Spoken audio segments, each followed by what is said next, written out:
Hello, everyone. This is another Black Conservative. I'm Ryan Boland. Thank you all for joining me. So a teacher in Oklahoma decided, essentially, according to this article, on the first day of school to quit her job. I think like after a day or two, after she discovered that she may have been breaking a new law in Oklahoma that stated that certain books could not be advocated or promoted in the classrooms. Certain books that were considered to be censored could not be promoted in the classroom. Now, according to the article, she has her own personal library of about 500 books in the classroom. And in that library, she has certain books clearly that promote certain narratives. I don't want to give away too much of this because I'm just going to read a small portion of this article and then I'm going to expound on it and give you my opinion on it. But suffice it to say, she was so bothered by this that she decided to quit working. She decided to say, you know what, I don't want to be a part of this. I think this lady is sincere, but let's get into this article here. Let's get into this.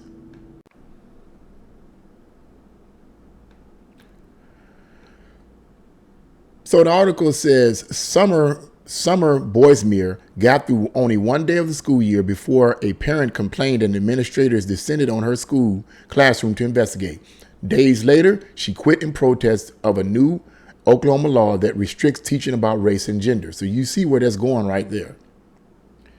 Even before the first day of the school year at Norman High School, Bosmere suspected her personal classroom library would get her in trouble by running afoul of that law, so she covered her books with butcher tape.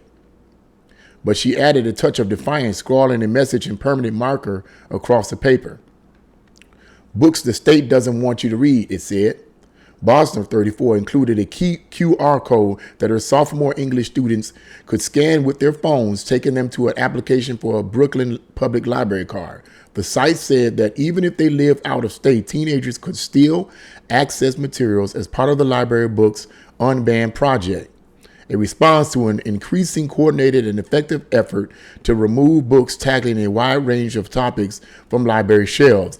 And I'm going to stop right there and perhaps pick up some other information later on. But I just wanted to say right off the back, if you read further into the article, basically this law is saying that certain books that teach about race and gender, as it says there, are being banned.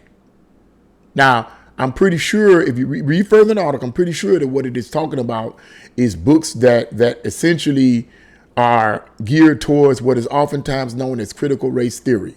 Now, a lot of people get this mixed up about what critical race theory is. A lot of people get upset about it. A lot of people have said and criticized it as being a conspiracy theory. It's not really true, which makes no sense to me with why the mainstream media would do that, because you mean to tell me all these parents that are protesting and giving their voice thinks that this, that is voicing a conspiracy theory? I highly doubt that. First and foremost, let's look at the whole term critical race theory. When this idea is being taught in apparently many of the schools in the country, they don't use the term critical race theory. They don't say we're teaching critical race theory. They use other terms that are more deceptive so that it can be more welcoming to the students and welcoming to people that are unaware. And these terms can be defined in different ways. He uses terms such as anti-racism, educational equity, and cultural competency. Now, those three terms I just gave you, do they sound like, real bad or nefarious? No, they don't. It's just using terms that are more welcoming, anti-racism. And you would say, well, okay, what's wrong with teaching that in the schools? What's wrong with teaching anti-racism? We all know that America does have a very racist past, and we all know that slavery was once a part of this country, and we all know that blacks were enslaved by whites. We all know that, so why not talk about it? Well, critical race theory, which has been giving these different names to deceive the people, okay, to be more welcoming, does not teach that.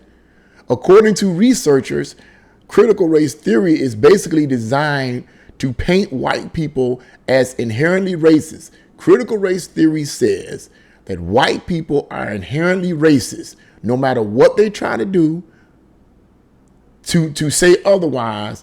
According to the concepts of critical race theory, if you white, you are inherently racist and there's nothing you can do about it. And in order for you to overcome it, you must profess that you are racist. You have to literally say as a white person, I'm racist. This is what critical race theory teaches. And then it teaches that blacks and other minorities, but blacks in particular, are victims to the system. Okay? They're victims to the system with no way of receiving any kind of help except from the government. So what this does is it puts whites and blacks, students in classrooms that teach this type of stuff under different names. It puts white students in it makes them feel guilty. It makes them feel terrible. Because what the teachers are telling them, which some of these teachers probably are white anyway, which makes no sense to me, are telling these students, you know what, you're racist no matter what you do. So now you have these young kids, these young people feeling like these young white people feeling bad about themselves. And then you have black students angry and bitter at white people for being that way. So what does that actually do? It causes division. It causes division between whites and blacks that shouldn't be. That's really what communism and Marxism is really all about, because that's what critical race theory comes from. It's a derivative of cultural Marxism, but that's another story, and I digress. I've talked about that in some previous videos. You can go back to some of my other videos that talk about that specifically. But the point is that critical race theory is a Marxist, is a derivative of critical theory, rather, that comes from cultural Marxism, which comes from the Frankfurt School of Marxism, and where the Frankfurt Marxists migrated here to America in the 1930s. All right. That's what that really is all about. It's all about creating division where there was no division. You see, in order to create a revolution, a Marxist revolution that would end in violence, a violent Marxist revolution, all right? And all of a sudden, out of nowhere, the Marxists, the true Marxists, come and save the day. That's what that's all about, I believe. So this whole thing about these books being banned and so forth in the schools, I understand why they're doing it. Now, let me say something about, in Oklahoma schools, I understand why they're doing it. Now, let me say something else about this. I'm kind of a libertarian on some of these issues because, according to the article, this ban is obviously effective in many of the schools. They have curbed these kind of books from being shown to the young people and so forth. That causes young people to feel bad about themselves as a white person or bad about themselves as black people, you know. And so they're banning these books. Now, I'm feeling kind of funny about that. And here's the reason why. I'm not too crazy about banning anything. Now, I understand when it comes to young people, because young people are very impressionable. But I'm not too crazy about banning anything, because you should be given an option. Now, if it's in the school library, okay, that's different. You have the option to say, I want to pick this book, or I don't want to pick this book because it's in the school library. Okay. But if you have books in your classroom, all right, that have these kind of material, that's kind of, you know, iffy to me. It's still a choice of the students to say, hey, I want to read this book, I want to read that book. It's still a choice. Okay. You're not pushing it on the students. If you're not pushing this on the students, then I don't have much of a problem with those books being in her personal classroom library of like over 500 books, she says. I don't have a major problem with it, because if, depending on what her class is, she's not sitting up teaching on this type of stuff and causing these students to feel bad for being white and feel victimized for being black, you know. But in the school library, that's different. That's different. Now, here's another reason why I have a problem with that, with the banning of these books, is because they start banning this, they're going to start banning the Bible. And I was reading somewhere and I believe it's somewhere in California, which I'm not surprised, because California is, somebody called it Commifornia, is my surprise is that they're talking about banning the Bible, because the Bible talks about, you know, homosexuality being a sin and so forth, and that's considered hate speech to these liberals. So they want to ban the Bible. That's where this eventually would lead to, the way I see it, banning books like the Bible. Eventually, you won't be able to read the Bible anyway. You're going to have to hide everything. That's what I believe that's inevitably going to lead to. And that's one of the reasons why I'm against banning any kind of material inside a public library area, because I believe that that's what eventually was going to lead to. But the whole point is this lady here, let me end the video on this note, this teacher having quit first like day or so of her school, her class, is sincere. If you read further in the article, she seems to be a sincere individual. She doesn't seem to be somebody who wants to poison the minds of the students.